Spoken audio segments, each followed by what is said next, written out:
আমাদের মাঝে একজন ভাই প্রশ্ন করেছে, থুতু গিলে ফেললে রোজা ভেঙে যাবে কি? অনেকেই যারা নতুন রোজাদার তাদের বেশি বেশি থুতু আসে, কিছুক্ষণ পরপরই থুতু ফেলে। আবার এমনও কিছু রোজাদার আছে তারা ইচ্ছাকৃতভাবে বেশি বেশি থুতু ফেলে। কারণ কি? এই থুতু ফেলার কারণে মনে করে যে আমি যে রোজাদার এটা তো মানুষকে জানাতে হবে, এই জন্য তারা বেশি বেশি থুতু ফেলে। মনে রাখবেন, আপনার এই ইচ্ছাকৃতভাবে বেশি বেশি থুতু ফেলার কারণে আপনার গলাটা শুকিয়ে যেতে পারে, আপনার গলাটা বেশি শুকিয়ে যেতে পারে। এই জন্য আপনার মনে রাখতে হবে বেশি বেশি থুতু ফেলানো যাবে না। তবে বেশি বেশি থুতু ফেললে যে আপনার রোজা ভঙ্গ হয়ে যাবে, রোজা মাকরু হয়ে যাবে, তা কিন্তু কথা নয়। আল্লাহ তাআলা আপনাকে সওম পালন করার জন্য আদেশ দিয়েছেন, আর আপনি সওম পালন করবেন। সারাদিন না খেয়ে থেকে আপনি সওম পালন করবেন, রোজা পালন করবেন। সকাল থেকে রাত্র পর্যন্ত পানাহার এবং যৌনাঙ্গ থেকে আপনি হেফাজত রেখে, যৌন সঙ্গম থেকে আপনি বিরত থেকে আল্লাহর হুকুম পালন করবেন। আল্লাহ তাআলা তাহলে আপনার এই সওমকে কবুল করে নেবে।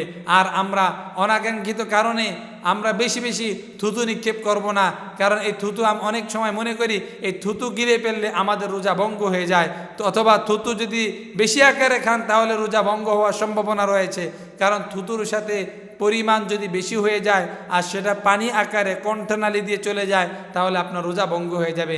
এই জন্য বেশি বেশি থুতু ফালাবেন না এবং বেশি বেশি থুতু গিলে ফেলবেন না। যত পরিমাণ আসে তত পরিমাণে গিলে ফেলবেন, এটাকে জমিয়ে আবার গলার ভিতরে আপনি গিলে ফেলবেন, তাহলে কিন্তু আপনার রোজা মাকরু হয়ে যাবে। আর বেশি পরিমাণে গিললে আপনার রোজা ভঙ্গ হয়ে যেতে পারে।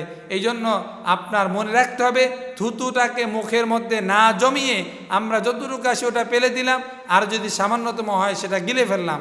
আমরা সাধারণতম এই থুতু গিলে ফেললে রোজা ভঙ্গ হয় কিনা এটার জন্য আমরা মাসালা জিজ্ঞাসা করি, কিন্তু আমরা হারাম থেকে বাঁচার জন্য মাসালা জিজ্ঞাসা করি না। মনে রাখতে হবে মাহে রমাদানে রোজা অবস্থায় আপনাকে কেউ প্রহার করে না। আপনি যদি ঘরের দরজা আটকিয়ে এরপর পানাহার করেন, কেউ আপনাকে লাঠি দিয়ে পিটাবে না এবং আল্লাহ তাআলা আপনার উপর গজবও নাজিল করবে না, আল্লাহর ফেরেশতারা আপনাকে পিটাবে না। কিন্তু তারপর আপনি খান নাই কেন? কারণ আল্লাহ তাআলা আপনাকে দেখতেছেন, আর আল্লাহ তাআলাকে খুশি করার জন্য আপনি মাহে রমাদানের রোজাগুলো রাখতেছেন। এই জন্য যেমনি করে সামান্যতম একটু থুতু গিলে ফেললে আপনার রোজা ভঙ্গ হয় কিনা এটার ভয় করেন। হারাম খেলে আল্লাহ তাআলার জাহান্নামে যেতে হবে, আযাবে জ্বলতে হবে, আল্লাহর রহম আপনার উপর থেকে উঠে যাবে, সেই বিষয়টাও আপনার মাথায় রাখতে হবে।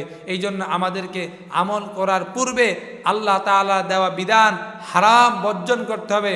সুদ, ঘুষ, মানুষের উপরে জুলুম করে অর্থ উপার্জন করা থেকে আমাদেরকে বিরত থাকতে হবে। সামান্যতম থুতু গিলে ফেললে যেরকম আমাদের রোজা ভঙ্গ হওয়ার কারণ হতে পারে, রোজা বেশি বেশি থুতু গিলে ফেললে রোজা ভঙ্গ হওয়ার কারণ হতে পারে, আমরা এই জিনিসটা যারা চিন্তা করি, যারা এই জমিনের মধ্যে সুদ, ঘুষ এগুলোর সাথে লিপ্ত, অবশ্যই অবশ্যই আমাদেরকে মনে রাখতে হবে আল্লাহর হুকুম রোজা যেরকম ফরজ, হারাম পরিত্যাগ করা এটাও আমাদের জন্য ফরজ, হালাল ভক্ষণ করা এটা আমাদের জন্য ফরজ। এই জন্য আমাদেরকে হালাল ভক্ষণ করতে হবে, হারাম থেকে বেঁচে থাকতে হবে।